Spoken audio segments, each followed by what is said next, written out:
কাৰণ কোনো সনাতনী হিন্দু মানুহ বৰ্তমান কংগ্ৰেছ দলত থাকিব নোৱাৰে। ভূপেন বৰাক যি ধৰণে আমি সন্মান দিছোঁ, আপোনাকো আমি তেনেধৰণে সন্মান দিম।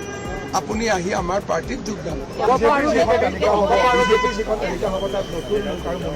বহুত বেছি নতুন মুখ থাকিব, মহিলা প্ৰাৰ্থী থাকিব, সকলো জাতি জনগোষ্ঠীৰ প্ৰতিনিধিত্ব থাকিব আৰু যুৱ সমাজে ইউথ হয় এইবাৰ বহুত বেছি ৰিপ্ৰেজেণ্টেশ্যন। আপুনি কোৱাৰ দৰে একেখন লিষ্টতে গোটেই তালিকা একেখন লিষ্টতে কোনো ধৰণৰ বাকী নথকাকৈ আমাৰ AGP আৰু BPF-ক বাদ দিয়াৰ পিছত আমাৰ কোটাত যিমান চিট পৰিব আমি একেখন লিষ্টতে প্ৰকাশ কৰিম। নিশ্চিতভাৱে 2-3জন বিধায়কৰ নামটো নাথাকিব, কিন্তু সেইটো বেলেগ কাৰণে নহয়, সমষ্টিৰ ডিলিমিটেশ্যনৰ কাৰণে।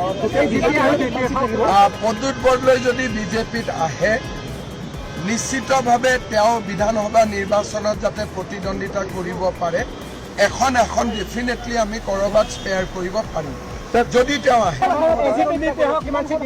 AGP দলে 26খন আসনত প্ৰতিদ্বন্দ্বিতা কৰিব, BPF-এ 11খন, AGP 26, BPF 11, বাকী BJP।